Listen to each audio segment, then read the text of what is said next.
Hello guys, आप लोग कैसे हैं। आशा करते हैं कि आप लोग बहुत अच्छे होंगे। आज फिर आप लोगों के न्यू वीडियो में स्वागत है। आज मैं ऐसा टॉपिक बताने जा रहा हूं जिससे सबसे ज्यादा ऑब्जेक्टिव क्वेश्चन पूछे जाते हैं और हमारे बहुत डियर स्टूडेंट सब कंफ्यूज होते रहते हैं। तो यही टॉपिक के बारे में आज हम जानने का कोशिश करेंगे। तो आइए इन टॉपिक के बारे में जानते हैं क्या है। इस टॉपिक का नाम है द्विघात बहुपद। क्या? द्विघात बहुपद। तो चलिए पहले हम द्विघात बहुपद का व्यापक रूप के बारे में जानते हैं। तो द्विघात बहुपद का व्यापक रूप ax² plus bx plus c होता है। यानी द्विघात, यानी नामे से स्पष्ट है द्विघात बहुपद, जिसका घात 2 हो, द्विघात बहुपद। इसको हम चाहेंगे तो ऐसे भी लिख देंगे। तो यह हो गया कथी? द्विघात बहुपद। ये हो गया, क्या हो गया? द्विघात बहुपद। इसका एग्जांपल ये भी हो सकता है। इसके बाद द्विघात बहुपद के शून्यकों का योग।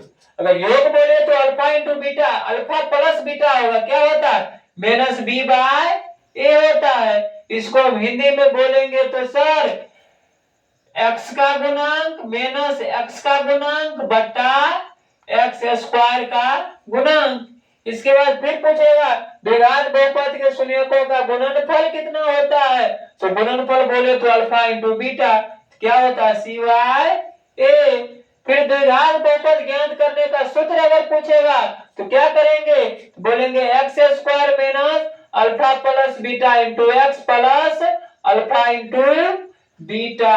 ये हो गया द्विघात बहुपद निकालने का सूत्र।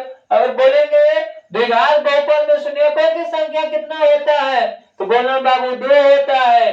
एक x होता है, एक अल्फा होता है और एक बीटा होता है। ये हो गया द्विघात बहुपद के सभी जो महत्वपूर्ण पॉइंट है। अगर इतना हमको याद रहेगा तो ऑब्जेक्टिव क्वेश्चन और सब्जेक्टिव क्वेश्चन बनाने में कोई प्रॉब्लम नहीं होगा। अब द्विघात बहुपद के बारे में हम कुछ जान गए तो थोड़ा हम त्रिघात बहुपद के भी बारे में जान लेते हैं। इनसे भी सबसे ज्यादा ऑब्जेक्टिव क्वेश्चन कहीं कहीं पूछ देता है।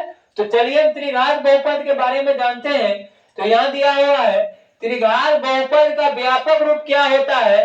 तो बोलेंगे ax³ plus bx² plus cx plus d बराबर 0। फिर पूछेगा त्रिघात बहुपद के शून्यकों का योग क्या होता है। तो शून्यक योग बोले तो alpha plus beta plus gamma बराबर माइनस बी बाय ए।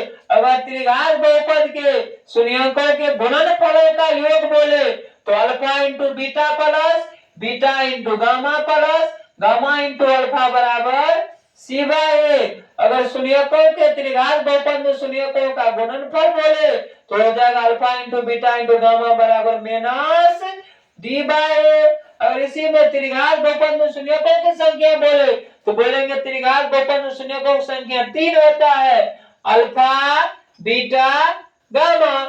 और इसी में अगर त्रिघात बहुपद हमको निकालना रहेगा तो चलिए त्रिघात बहुपद निकालने का सूत्र होता है x³ minus alpha plus beta plus gamma into x² plus alpha beta plus beta gamma plus gamma alpha into x minus alpha beta gamma. ये त्रिघात बहुपद का पूरा फॉर्मूला था। इसी से त्रिघात बहुपद का जितना का भी क्वेश्चन पूछेगा इससे सोल्व हो जाएगा और ऑब्जेक्टिव में फॉर्मूला भी पूछ देगा। और ये द्विघात बहुपद था, द्विघात बहुपद का फॉर्मूला सब यही था।